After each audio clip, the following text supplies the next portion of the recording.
Chapter 27. Boom. The explosion shook the ground under Spike's feet, causing him to stumble and as he scrambled over the rubble of a ruined building. All around him, flashes of light from mortars and mines drowned out the harsh light of the sun. The heat was unbearable. He knew he couldn't pay attention to the war going on around him. It wouldn't let him. It had sought him out, explained its plight. It said it could help him if he helped it. All he had to do was let it, and he had. He ripped aside a pair of sun-bleached drapes and leapt through the shattered window frame. The building he was in now had an intact roof, and he couldn't help but take a moment to enjoy the relief from the sun. The goddesses had fallen almost 20 years ago, and the light and dark sides of the planet had been fighting each other over the narrow strip of comfortable land ever since. The bearers of the elements of harmony had tried to intercede, of course, but without Twilight, and with what happened to Rarity. "Not yet," hissed a voice from inside Spike's head. "We have to hide the fragments first. You can't let one of them find them." "Here," Spike whispered. "We have the entire planet to choose from." "Why here?" "Fluttershy is here, you know. Right here in this town. If we can't let her find it, why not hide it on the other side of the planet?" Spike's head began to pound. It was angry. Spike had to work to stop it from using his voice. "It has to be where they are. Places they hold dear, or spent a great deal of time. It is the only way they can hidden." "I don't understand." "I don't expect you to understand. I expect you to act. Every second you waste here is another Rarity suffers. Go." Spike shuffled into motion, spurred into action not entirely by his own will. It was just as well, he thought. He did need to get moving. He ran out of the ruined house and down a side alley full of sun-baked storefronts. "Where?" he asked as yet another blast rattled debris loose from the rooftops. The lunar armada was close to taking Philadelphia by now. "Too far," it hissed. "You must get closer." She did not spend much time here. Toward the caves. "Isn't that dang aw?" Spike's words were cut off by a sudden, splitting pain in his temples. "Go!" it shouted, its voice louder than any other thoughts. Several minutes later, Spike saw the pit, surrounded by heavy equipment. Before the fall, the caves had been used as a tourist attraction for Philadelphia. It was the largest natural cave system in all of Equestria. However, once it became apparent that Philadelphia wasn't going to habitable for much longer, and that the cataclysmic war wasn't going to end in victory for either side, Fluttershy had begun to spearhead an initiative to move as many ponies as possible into the caves, which scientists had assured her would be sheltered from the heat of the sun. And there she was, a yellow blur skittering back and forth over a panicked mass of ponies, trying to usher them past the old tour building and into the enormous steel stable tech doors. The ground rumbled softly under Spike's feet, the shock waves carrying from the city out to the caves. Instinctively, Spike glanced back over his shoulder. A silvery white battleship hung in the air over the city, bright bolts of light arcing down into the city. A loud, metallic crunching sound drew Spike's attention back toward the pit that led to the caves. Fluttershy was on the ground now, making sure the last few ponies and elderly couple managed to get past the doors, which had begun to slowly edge forward. When they had gotten inside, Fluttershy paused and turned, looking up from the bottom of the pit. Suddenly, Spike was stricken with an urge to run down and join her. It had been so long since he had spoken to any of them, it had been so chaotic. Maybe he should. "Arg!"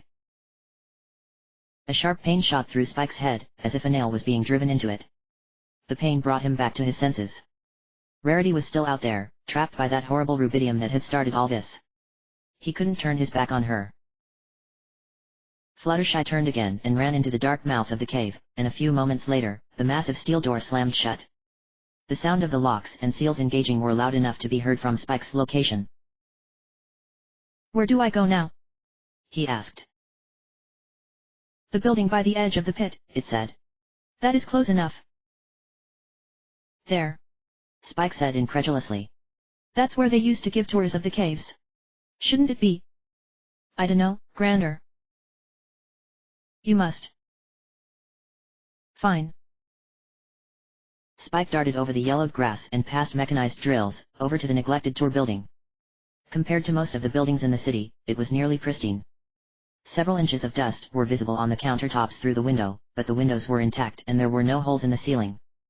In fact, When Spike pulled open the door, he was hit with a blast of cool air. The build still had electricity.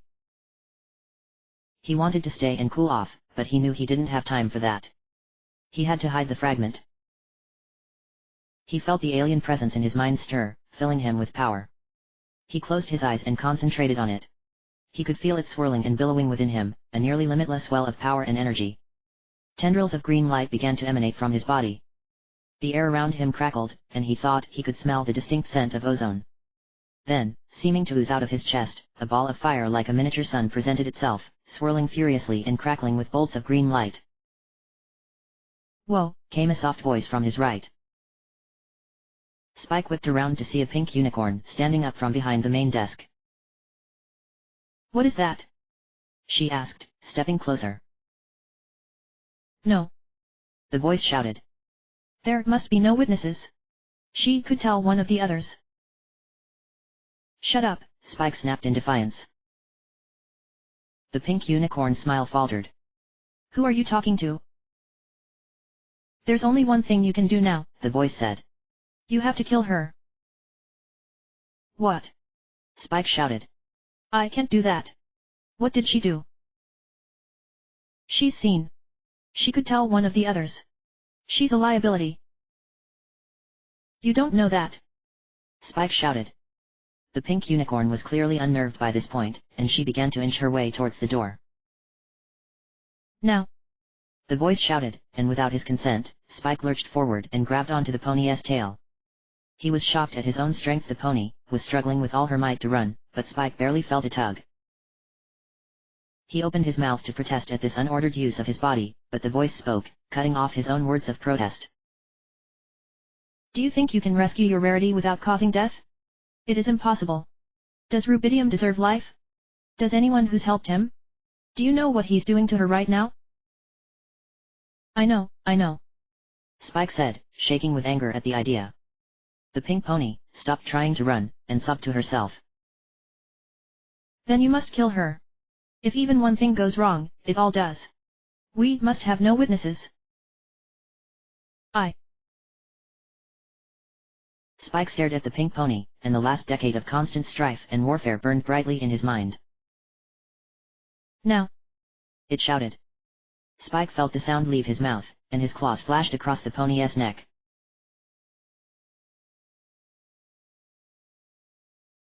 Boom. "What was that?" Tiptoe shouted. "Are you okay?" "I'm fine," Jigsaw shouted from the next level up. "Well, I'm sure it will grow back, anyway." "Oh, ha, ha. Very funny," Tiptoe replied. As soon as Jigsaw had woken up, he had dragged Tiptoe over to the wreck of the airship to assess the damage. They hadn't been able to find Incendia, but a resident of Totem Hoof had assured them they had seen her in the center of town, looking for food. Once they got to the airship, Jigsaw had spent roughly a half hour spouting off technical jargon before he realized Tiptoe didn't understand it at all and sent her downstairs to attempt to clear some of the rubble out from the ground floor. Jigsaw coughed and attempted to wave away the smoke from the blast. He cursed under his breath and pulled the small lever down. "What is wrong with you?" Jigsaw said to the ship. "What's wrong?" The ship was in bad shape. They had managed to completely burn out the main batteries when they had fired the weapon, and the crash had caused significant damage to most systems not damaged by the massive power surge caused by the weapon. Jigsaw knew it wasn't all bad, however. The engines were mercifully undamaged, as were the navigation and targeting systems, not that the latter would do much good without weapons. What interested Jigsaw most was a strange device he had come across while exploring the ship's engineering level. It resembled a huge orb on a stand with several heavy cables hanging from it. When Jigsaw had found it, the cables had been hanging loose.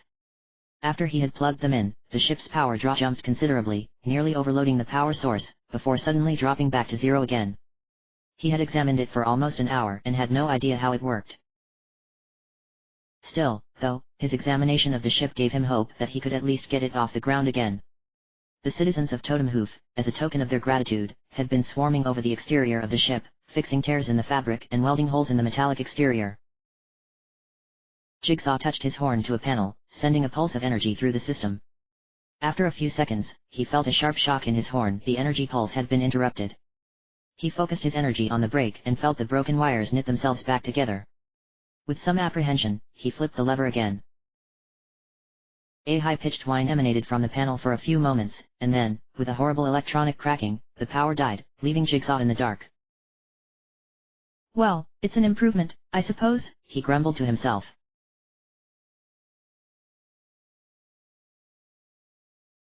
The ground floor of the airship was littered with the broken planks of wood, twisted metal, and circuitry, mostly knocked loose from the walls and crumbling trappings by the crash. Tiptoe flew around the area, throwing pieces of rubble into a cart she lugged behind her. After flinging a twisted metal chair into the cart, it began to get uncomfortable to keep the cart aloft. She landed unsteadily and began to trudge out of the door and dump the garbage. The ground around the airship looked like an alien landscape. The airship had left a wide swath of upturned earth, scarring the mostly uniform landscape of wiry, coarse grass. Fragments of still glowing crystal made the crash site glisten in the moonlight like a reflection of the night sky. Tiptoe had unloaded half of the cart when she heard the sound of a falling plank of wood and a muttered oath. When she walked around the pile, she spotted Incendia, attempting to scramble over a small pile of lumber, a pair of saddlebags hanging heavily over her shoulders. When she saw Tiptoe, she froze. I got food, she blurted out. Food? For us? For the two of you, I mean. Because you've been working so hard, I mean. Tiptoe was unimpressed. You've been avoiding me, Incendia. We need to talk about what you said yesterday. Incendia swallowed. When she next spoke, she sounded stiff and formal. I'm sorry. We were in a tense situation and I didn't think. I promise I won't let it interfere with our task,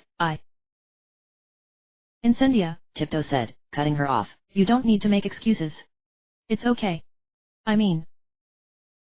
Tiptoe's stomach felt like it was full of lead. I can't reciprocate. Jigsaw is too important for me. I mean I'm flattered, but... Incendia was trying her best to stop herself from shaking. She had no idea where this emotion was coming from, but it felt as though a dam had been opened. Don't ever think I don't love you. Incendia's gaze shot upwards. Incendia, you're one of the strongest, most capable ponies I've ever met. You've saved my life before and I can't imagine how we could do this without you. I do love you, Incendia. Don't doubt that. Incendia took a few moments to collect herself before she spoke again. You don't know how much that means to me. I'm sorry. I know I shouldn't feel like this, but I just can't help it. I feel like I've betrayed Jigsaw. And you.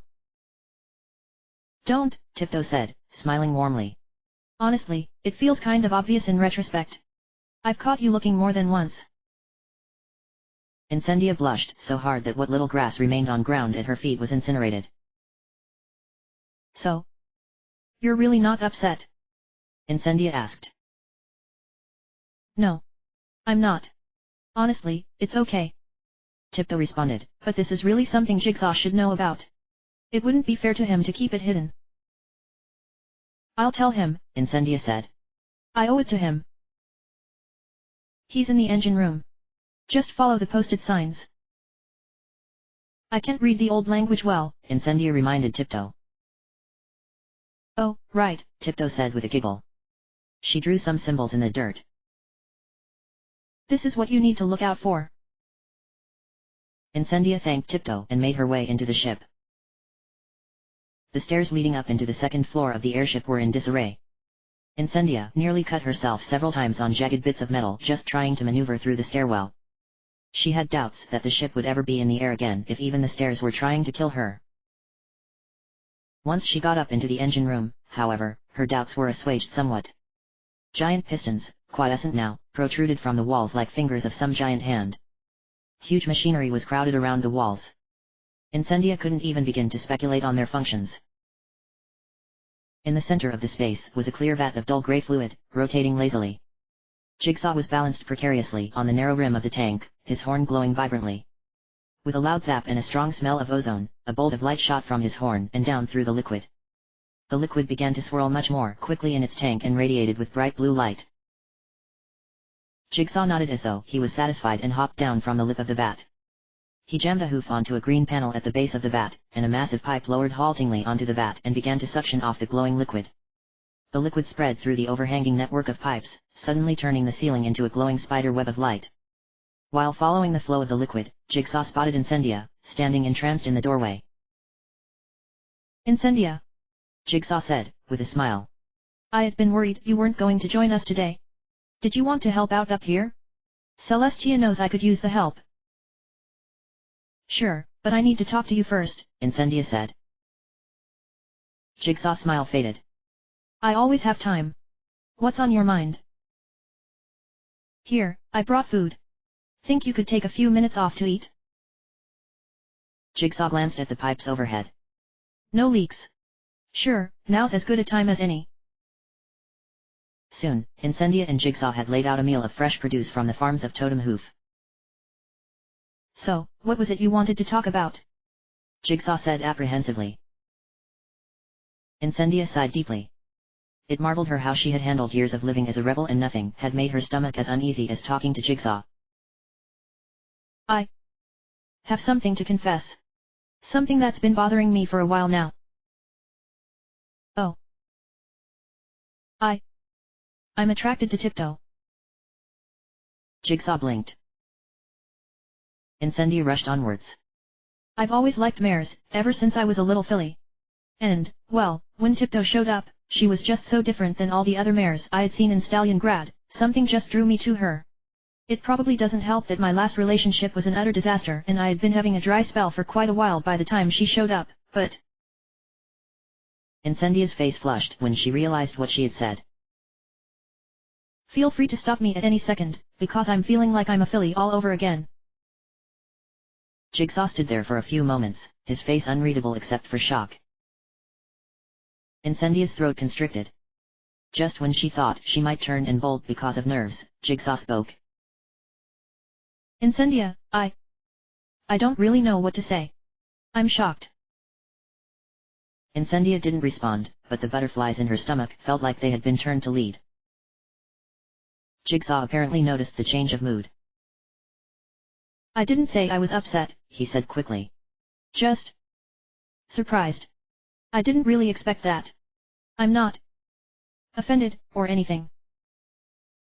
Jigsaw took a bite of his salad. The situation was so awkward, Jigsaw imagined he could feel the tension as he moved his hoof through the air. She is pretty great, though, Jigsaw said. I can't say I disapprove of your taste. Incendia laughed.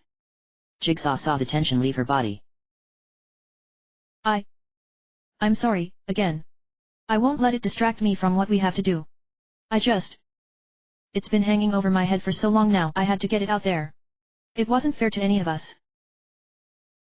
It took a lot of guts to talk to me like this, Incendia. It shouldn't have. I've had to tell the families of resistance members about their deaths. That's what should fill me with nerves, not this. It feels so immature. I should be better than this. Steam began to curl up from the corners of Incendia's eyes. Incendia. Jigsaw scooted closer to her. This is nothing to be ashamed of. I've lost ponies before, too. I was married once, remember? I had a mate. I expected to spend the rest of my life with her.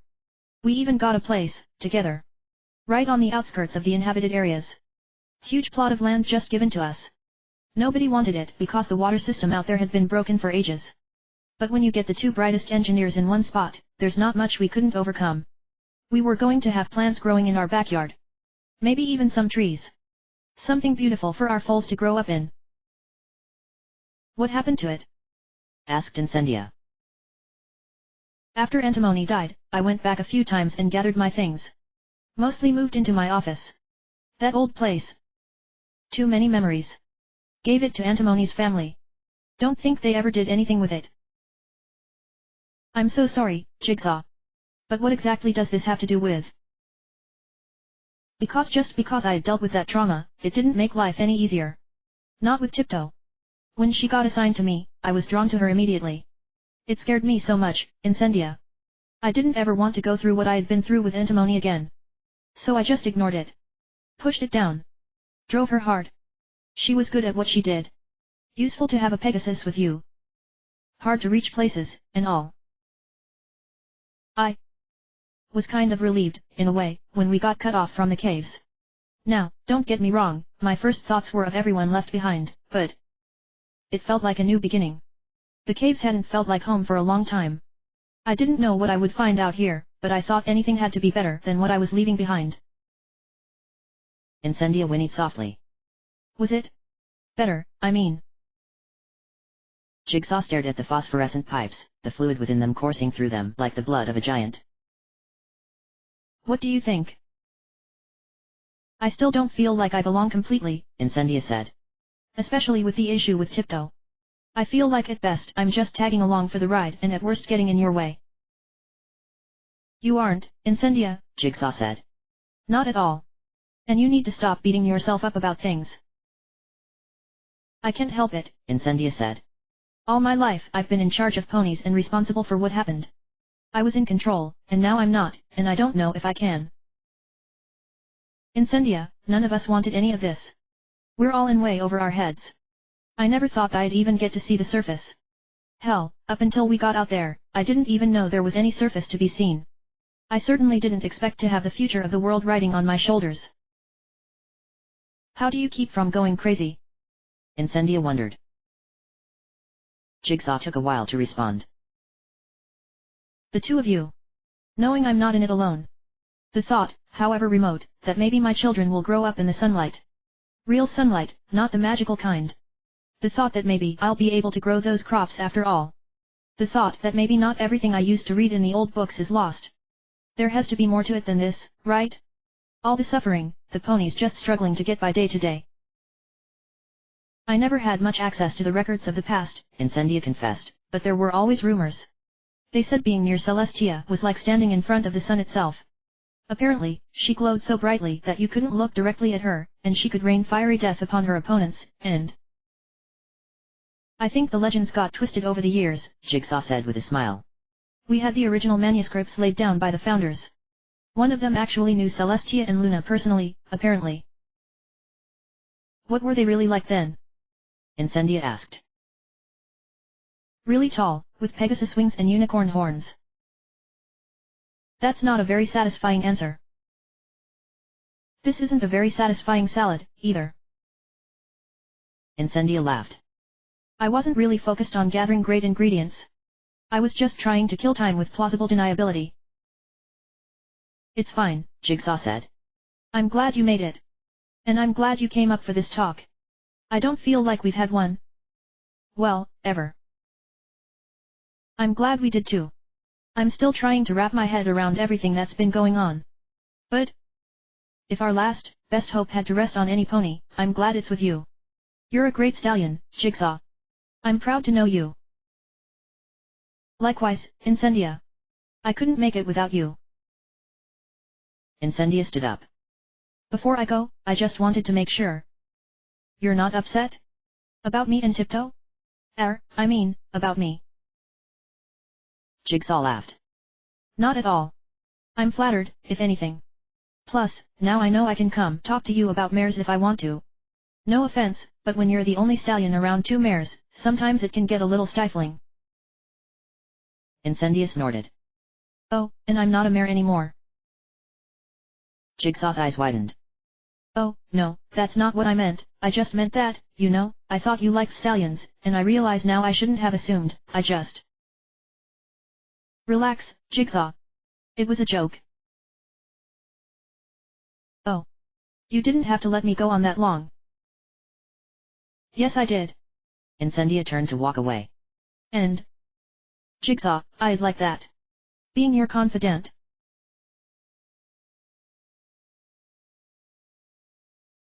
The next day, the ground floor of the airship had been nearly cleaned out. Jigsaw stood on the staircase that led up to the engine room, Tiptoe and Incendia sitting on the cracked and discolored tiling. Is there any reason you got us up for this? Incendia asked groggily. In fact, did you even come back to the house last night? He didn't, Tiptoe confirmed. I'm just as confused as you are. Jigsaw smiled. You guys are gonna like this. I think I got the engines working again. What? Incendia exclaimed. Already? Jigsaw nodded. It took me all night, but I managed to cobble something together. I haven't tested it yet because I wanted you all to be here, but I think I got the engines, shields, climate control, and main computer up and running, which are all we really need to fly this bucket of bolts around. It won't be doing any more light shows like it did a few days ago, but it will get us where we need to go. We need to go west, right? Towards the sun. Tiptoe inquired. Right, Jigsaw said. The shields we have now won't do much in the way of protecting us from attack, but it should at least keep the cool air in and protect us from the solar radiation. I'm not sure I trust this thing to keep us safe, Incendia said, glancing around nervously at the remains of the ornate lobby. What if the shields fail and we're all incinerated? When I first teleported out of Stalingrad, my teleporter malfunctioned and sent me somewhere way west. If not for my special abilities with heat, I probably would have died. I don't want to relive that again. Incendia, would I be presenting this if I didn't think we were absolutely safe? Even if the shields fail, we can seal off whatever section of the ship we're in and the climate control devices should be able to handle it. And, interestingly, I don't think we even had the computer up and running the first time we flew this thing. It might make things significantly easier. Okay, Incendia said. I'm still not sure, but I trust you. When are we going to leave?